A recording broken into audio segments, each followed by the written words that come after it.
हैरान हूँ ये सोचकर मैं। सनातन हिंदू एकता पद यात्रा। वेलकम दोस्तों, बात करेंगे इस वक्त सोशल मीडिया पे क्या वायरल चल रहा है। बिहार का एग्जिट पोल आ गया है।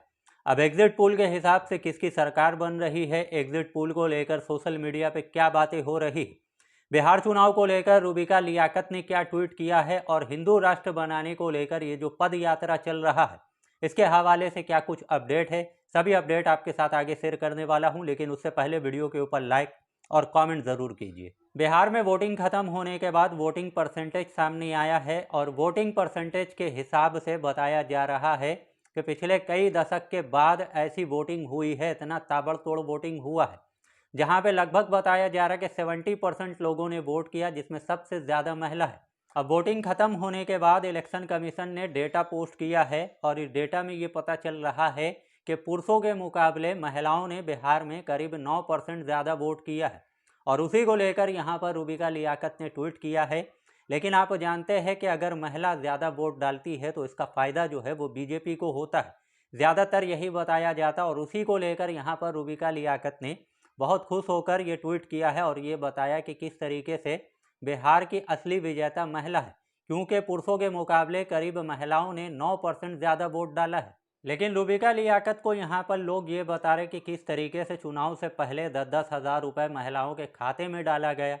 अब यहाँ पर महिला ज़्यादा वोट नहीं करेगी तो कौन वोट करेगा। दूसरी तरफ लोगों का ये कहना है कि बिहार एक ऐसा राज्य है जहाँ पर पुरुष जो है वो ज़्यादातर दूसरे राज्य में जाकर काम करते हैं। अब यहाँ पर महिला ज़्यादा वोट नहीं करेगी तो कौन वोट करेगा। एक यूज़र ने लिखा है, इलेक्शन कोड ऑफ कंडक्ट तोड़कर 10,000 रुपये महिलाओं के खाते में डाले गए तो महिला ही ज़्यादा वोट करेगी। जब पैसे से पत्रकार बिक सकते हैं और अपना ज़मीर अपना रूह बेच सकते हैं तो ये तो गरीब महिला है।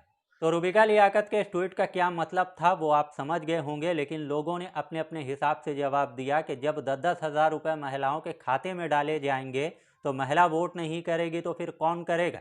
और जब बिहार कवर करने के लिए रूबिका लियाकत बिहार पहुंची थी और उसके बाद ये रूबिका लियाकत का वीडियो सामने आता है। कुछ रिश्ते स्तब्ध कर जाते हैं। मेरा और दर्शकों के बीच ऐसा भी रिश्ता हो सकता है। हैरान हूँ ये सोचकर मैं। आपने बुलाया, देखिए शिद्दत थी, मैं आ गई ना। हमारी बेटी है।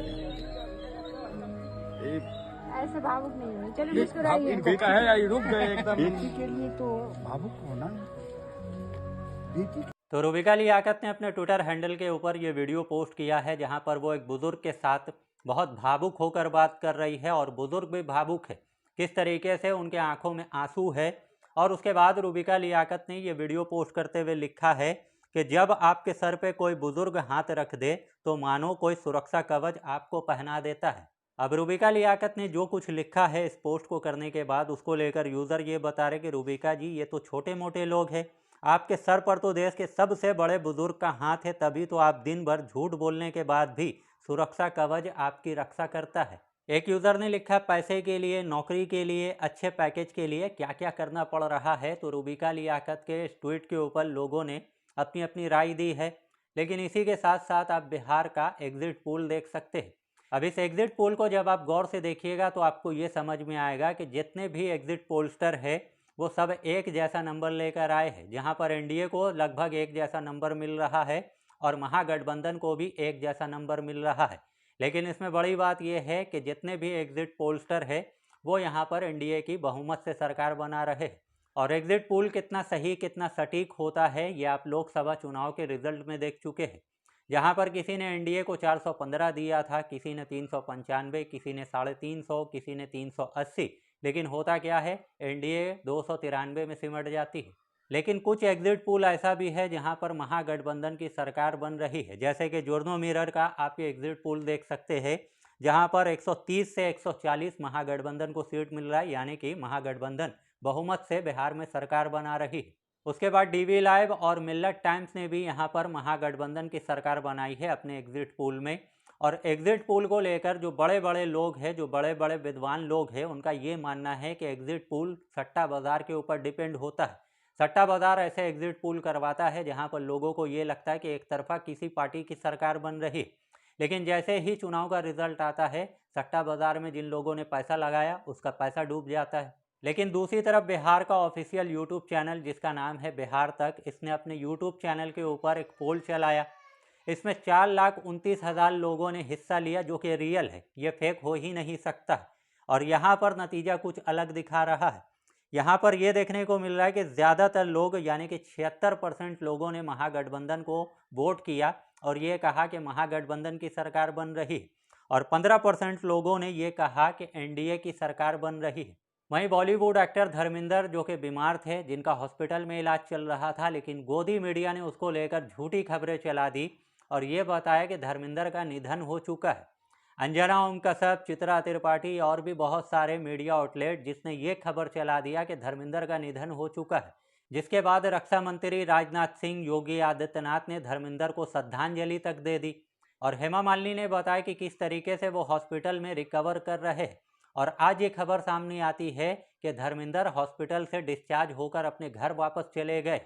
लेकिन उसके बाद ये खबर सामने आती है कि गोविंदा भी हॉस्पिटल में एडमिट हो चुके हैं और उसको लेकर ये बताया जा रहा है कि जल्दी से डिलीट कर दो वरना चित्रा त्रिपाठी मरने वाला ट्वीट कर देगी।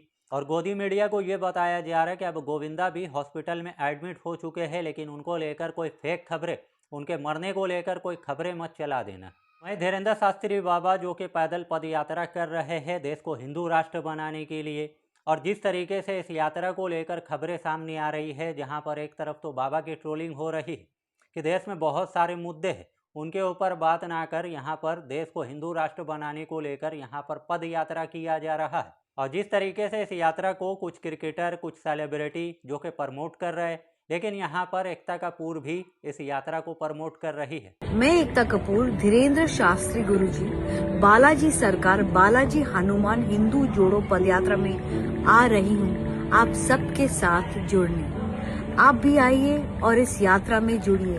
सनातन हिंदू एकता पदयात्रा 7 नवंबर से 16 नवंबर तक। तो पहले शेखर धवन जो इस यात्रा को प्रमोट कर रहे थे, लेकिन उसके बाद सोशल मीडिया पे लोगों ने ये दिखाया कि ये इस यात्रा को क्यों प्रमोट कर रहे हैं।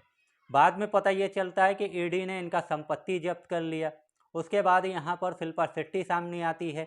उसके बाद भी लोगों ने ये दिखाया कि किस तरीके से इनके ऊपर केस है, इनके हस्बैंड के ऊपर केस है। उसके बाद यहाँ पर अब एकता कपूर सामने आई है जो इस यात्रा को प्रमोट कर रही है। लेकिन यहाँ पर सोशल मीडिया यूज़र ये बता रहे हैं कि इनका पुराना इतिहास क्या रहा है। इनका पुराना इतिहास ये रहा है कि किस तरीके से इन्होंने कुछ ऐसा वेब सीरीज़ बनाया और उसके बाद होता ये है कि सरकार इन सभी वेब सीरीज़ के ऊपर बैन लगा देती है, और उसके बाद अब ये सामने आई है जो इस यात्रा को प्रमोट कर रही है। तो कम वक्त में ज़्यादा अपडेट आपको बताने की कोशिश करते हैं। आपको अच्छा लगता है तो वीडियो को लाइक, वीडियो को शेयर कीजिए, और चैनल पे अगर आप नए हैं तो चैनल को सब्सक्राइब कीजिए।